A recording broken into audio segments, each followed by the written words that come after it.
हाय, hello, नमस्कार. कसे आहात? मजेतच असाल तर मी रीमा आणि माझ्या या जेवण विथ रीमा या यूट्यूब चॅनलवर तुमचं खूप खूप मनापासून स्वागत करते. तर बघा, सकाळ झाली आहे आणि आज सुट्टीचा दिवस आहे, त्यामुळे मी उशिरा कामावर जाते. तुम्ही मला बोलतात ना, ताई तू घरातनं निघतानाचे व्हिडिओ टाकत जा, तू गाडी कशी ड्राईव्ह करते ते टाकत जा. तर मी घरातनं निघतानाचा हा व्हिडिओ आहे. तर माझ्या घरासमोरच मी गाडी पार्क करते. मी कामावर जाण्यासाठी निघाली, पण मुलांनी हट्ट केला की मम्मी गाडी दे हातामध्ये. तर तो अजून मायनरमध्ये मोडतो. त्याचं लायसन्स नाही आहे, तर मला जरा रिस्की वाटतं त्याच्या हातात गाडी देणं आणि हे कायद्याच्या विरुद्धसुद्धा आहे. म्हणूनच त्याला म्हटलं मी, तुला गाडी चालवता येते मला माहिती आहे, पण तू माझ्यासमोरच गाडी चालव, जास्त लांब जायचं नाही. तर फक्त एक छोटासा राऊंड मारायला त्याला मी गाडी दिली, ते पण रस्त्यावर दुसरं कोणीच नव्हतं म्हणून. कारण कसं आहे ना, अजून त्याचं लायसन्स बनलेलं नाही आहे आणि लहान मुलांच्या हातात गाड्या दिल्यावर कोणालाही त्याला म्हणजे त्रास होऊ शकतो, कोणाला गाडी लागू शकते, ॲक्सिडेंट होऊ शकतं. तर असं रिस्क घ्यायचं नाही आणि मी काहीच असं करत नाही जे कायद्याच्या विरुद्ध असतं. असो, बघता बघता मी कामावर पोहोचली. तर इकडे हा बिल्डिंगमध्ये मी कामाला येते आणि मी स्वयंपाकाची कामं करते. तर पहिल्या घरी एंट्री केली आणि इकडे बनवली मस्त मऊ आणि सॉफ्ट अशी इडली बनवली. मस्त जाळी आलेली आहे इडलीला, बघू शकता तुम्ही. इडल्या बनवल्यानंतर इडलीसोबत बनवलेली आहे चटणी. तर ही बनवलेली आहे नारळाची, ओल्या नारळाची आणि डाळ्या घालून बनवलेली चटणी. त्याला कढीपत्ता आणि मोहरीची फोडणी दिलेली आहे. तर नाश्त्यासाठी इडली चटणी बनवल्यानंतर मी इकडे अजून इथे बनवलेली जी काल भाकरी बनवलेली, ती भाकरी उरली होती एक भाकरी. ते दह्यातली भाकरी बनवतात ना, तशी बनवायची. तर मॅडम खाताना दही टाकणार आहेत. मी ह्याच्यात कांदा आणि फोडणी टाकून ठेवली.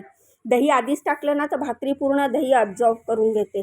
त्यानंतर दूध तापवून ठेवलं. काल ज्या चपात्या केलेल्या त्या 2 चपात्या उरलेल्या, म्हणून फोडणीची पोळी मस्त कांदा, बटाटा, शेंगदाणे टाकून बनवलेली. ह्या घरात जिथे मी काम करते ना, हे मराठी लोक आहेत, ब्राह्मण आहेत. ते पण माझ्यासारखंच अन्न जराही वाया घालवत नाही. रात्रीचं काय उरलं असेल ह्याला थोडंसं मॉडिफाय करतात आणि ते खाऊन टाकतात. तर ते रात्रीचं अन्न खायचं नाही हे चांगलं नसतं म्हणतात, पण ते आपण सकाळी लवकर खाल्लं ना, नाश्त्याला संपवलं ना, तर काही होत नाही. आणि त्यानंतर बनवलेली आहे, हे वरण बनवलेलं आहे मस्त महाराष्ट्रीयन स्टाईलचं. टॉमॅटो, मिरची, राई, जिऱ्याची फोडणी टाकून, खूप सारी कोथिंबीर टाकून वरण बनवलं. त्यानंतर भात बनवला.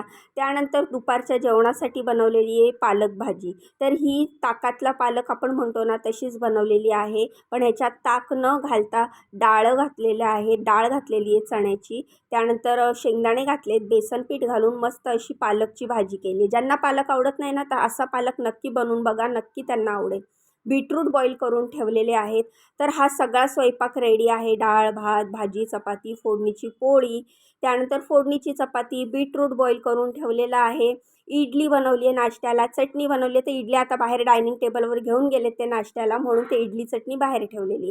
सगळं किचन वगैरे क्लीन केलं आहे, गॅसचं मेन नॉब बंद केलं आणि आता मी जाणार आहे दुसऱ्या कामावर. तर दुसऱ्या कामावर मी काय बनवते ते सुद्धा तुम्हाला दाखवणार आहे. तर तुम्हाला फक्त कामावरचे व्हिडिओ नाही आहेत, तर आता मी घरचे पण व्हिडिओ दाखवायला सुरुवात केलेली आहे. तर तुम्ही माझे घरचे व्हिडिओ पण बघा. घरी गेल्यावर मी काय करते, माझा घरचा डेली रुटीन काय आहे ते सुद्धा मी तुम्हाला दाखवणार आहे. तर बघू शकता तुम्ही, दरवाजा खेचून घेतला आणि आता मी चालली आहे दुसऱ्या कामावर.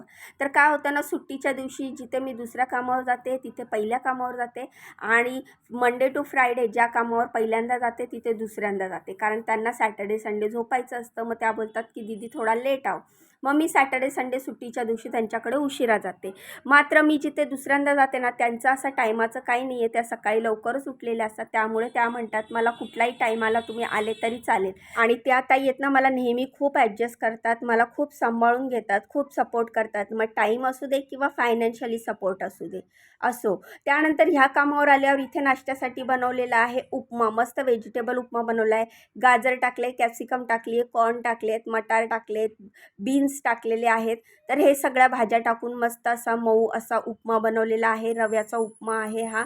तर नाश्त्यासाठी उपमा बनवल्यानंतर मी लंचसाठी बनवलेली आहे मिलेट खिचडी. तर मिलेट खिचडी काय आहे हे मी तुम्हाला ह्याच्यावर स्पेशल व्हिडिओ बनवलेला आहे. खूपच हेल्दी, खूपच टेस्टी अशी ही मिलेट खिचडी असते. आणि इकडच्या सरांना आणि मॅडमना माझ्या हातची ही व्हेजिटेबल मिलेट्स खिचडी एवढी आवडली ना, की हे आठवड्यातनं 2दा-3दा तर बनवूनच घेतात. कारण ही हेल्थसाठी पण खूप चांगली आणि ह्याच्यात सगळ्या भाज्या टाकलेल्या आहेत. कॉर्न, मटार, कॅप्सिकम, तुम्हाला सांगते बीन्स टाकले आहेत, सगळ्या व्हेजिटेबल टाकल्या आहेत. मी कामावरनं घरी जायला निघाल्यावर ना ह्याची अशी मस्ती चालू असते. तर मग माझ्याबरोबर बसच, तू माझ्याबरोबर खेळच, तर असंच ह्याचं हे चालू असतं. तर आता ह्या एवढा ओळखीचं झाला आहे ना, की कुठेही भेटलो ना, की हा मला बरोबर ओळखतो, की ही आली आहे आणि ही कोण आहे. मी आवाज द्यायची पण गरज नाही, जवळ येऊन ओळखायला लागतो. तर मग सगळं काम झाल्याच्या नंतर मुकेश भैया बोलले, "दीदी आप चाय पी लो, हम लोग चाय बनाया है." तर म्हटलं ठीक आहे, चला चहा तरी पिऊया. म्हणून बसलो चहा प्यायला. मुकेश भैया आज मला आयता चहा देणार होते. तर मी ह्याच्याबरोबर बसली तर याची मस्ती सुरू झाली. म्हटलं चल तुझ्या मस्तीचे व्हिडिओ टाकते. सगळ्यांना वाटतं किती शांत आहे ना तोडू, तर अजिबात शांत नाही, खूप मस्तीखोर आहे. त्यानंतर मस्ती करून करून थकला आणि मग तो शेवटी येऊन माझ्या मांडीवर बसला. तर बघा कसं काय आहे ते पण तुम्हाला व्हिडिओतनं दाखवते. तोंडाला चाटतो वगैरे. काही जण म्हणतात अगं रिस्की असतं, जनावरांची लाळ वगैरे लागणं, त्यांनी चावतात पण, खूप हे असतं. पण मला माहिती आहे रिस्की असतं, पण मी केअरफुलीच सगळं करते. बघा त्याच्याशी खेळून झाल्यावर मी स्वच्छ हँडवॉशनी हातपाय धुतले आणि चहा प्यायला बसली आणि हा मांडीवर येऊन शांत बसला. कारण तो पण थकला होता ना, एवढी मस्ती करून थकला होता. बरं आजची एक गुड न्यूज सांगू का? आज तोडू माझ्या घरी येणार आहे. हो, टोडूला आज मी माझ्या घरी घेऊन जाणार आहे. कारण मॅडम चालल्या आहेत दुपारनंतर बाहेर.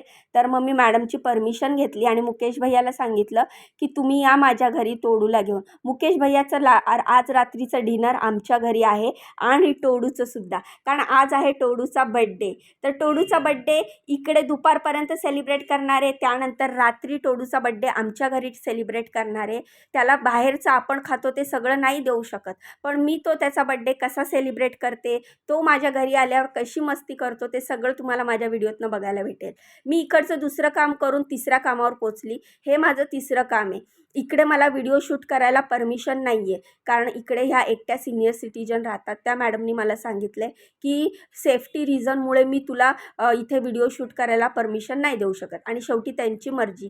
मग मला काम भेटलं आहे, माझ्या घराजवळ आहे, ते चांगलं आहे. तिसरं काम करून मी घरी आली. घरी आल्याच्यानंतर मस्त सकाळी दुपारी सगळी कामं आवरली. त्यानंतर संध्याकाळी मुकेश भैया टोडूला घेऊन आले. घरी घेऊन आल्याच्या नंतर अजिबात त्याला असं वाटत नव्हतं, की मी अनोळखी घरी आलो आहे किंवा इथे माझ्या कोण ओळखीचं नाही आहे. तो बिनधास्त मस्ती करत होता. इकडून तिकडे उड्या मारत होता. सोफ्यावर, बेडवर खेळत होता. माझ्या मुलांनाही खूप आवडलं. माझ्या मुलांनाही त्याचा बड्डे मस्त सेलिब्रेट केला. म्हणजे त्याच्याबरोबर खूप मस्ती केली. आम्ही काहीच म्हणजे जे करतात ना बाहेरचं खाऊ पिऊ घालणं, चॉकलेट, बिस्किट, केक वगैरे काहीच केलं नाही. तो घरी जे डॉग फूड खातो ना तेच फूड त्याला दिलेलं आहे आणि ते सुद्धा मुकेश भैया घरून घेऊन आलेले. मी इकडून दिलेलं नाही आहे. कारण बघा ते त्यांच्या मुलासारखं त्याला जपतात, त्याला जीव लावतात आणि मग आपण अशी रिस्क घेणं बरोबर नाही आहे. मिस्टरांच्या हातात बॉटल आहे आणि तो बघा कसा त्या बॉटलसाठी बॉटल त्याला एवढ्या आवडतात ना, बघा तिथे 2-3 बॉटल पडल्यात आणि प्रत्येक बॉटलबरोबर तो मस्ती करत होता आणि पार चेपून चुपून त्याच्या त्या बॉटलबरोबर खेळत होता. मला भीती वाटत होती की त्याच्या तोंडाला काही लागायला नको. म्हणून शेवटी ह्या कडक बॉटल मी काढून फेकून दिल्या आणि ती जी सॉफ्ट बॉटल आहे ना त्याच्यानेच त्याला म्हटलं खेळ. तर आजचा दिवस असा गेला. बरं मुकेश भैया आलेले, त्यांच्यासाठी चिकन बिर्याणी बनवली आहे बरं. कारण मुकेश भैयांना तिथे नॉनव्हेज खायला मिळत नाही, कारण त्या मॅडम प्युअर व्हेजिटेरियन आहेत. म्हणून घरी माझी ही चिकन बिर्याणी बनवायची तयारी सुरू होती. मुकेश भैया यायच्या आधीच मी चिकन मॅरिनेट केलेलं. त्यानंतर कांदे वगैरे कापून मी पटापट चिकन बिर्याणी बनवली. सगळ्यांनी मिळून सोबत जेवण केलं. त्यानंतर मुकेश भैया रात्री 10 वाजता टोडूला घेऊन घरी गेले. असा हा स्पेशल पाहुणा आज आमच्या घरी आला आणि खूप छान वाटलं. तर असा होता आजचा व्हिडिओ. कसा वाटला कमेंट करून सांगा. व्हिडिओला लाईक करा, चॅनलला सबस्क्राईब करा. बाय.